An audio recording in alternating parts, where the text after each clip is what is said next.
When Jesus resurrected Sunday morning, 2,000 years ago, he did something some of his followers have a hard time understanding to this day.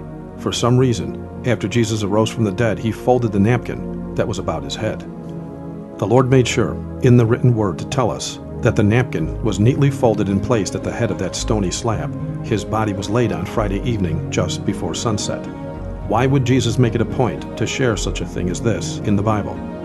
In order to understand the significance of the folded napkin, you have to understand a little bit about Hebrew tradition of the day.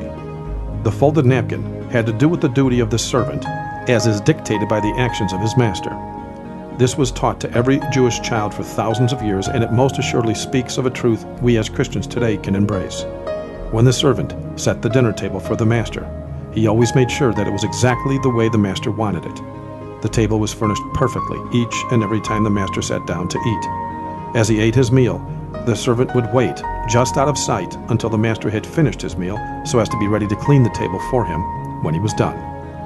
As tradition dictates, when the master was finished eating, he would rise from the table, pick up the napkin, wipe his fingers, his mouth, and clean his beard. He would then wad up the napkin and toss it on the table.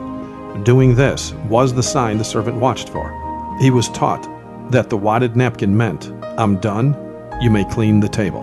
However, if the master got up from the table for whatever reason, with the folded napkin still beside his plate, the servant would not dare touch the table.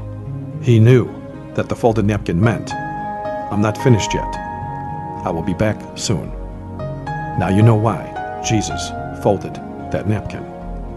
God bless.